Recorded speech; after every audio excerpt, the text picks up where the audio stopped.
Do you want to add caption on WhatsApp status?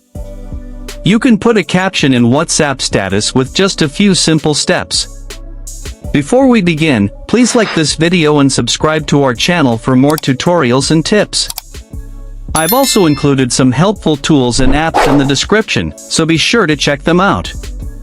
To add a caption to your WhatsApp status, first, open the WhatsApp app on your mobile device.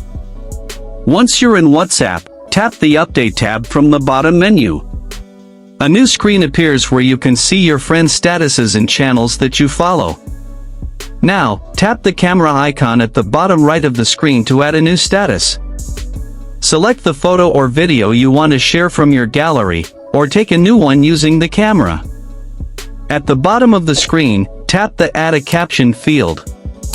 Now, type your caption for the picture or video. You can add text, emojis, or hashtags here. Once ready, tap the send icon to post your status with the caption.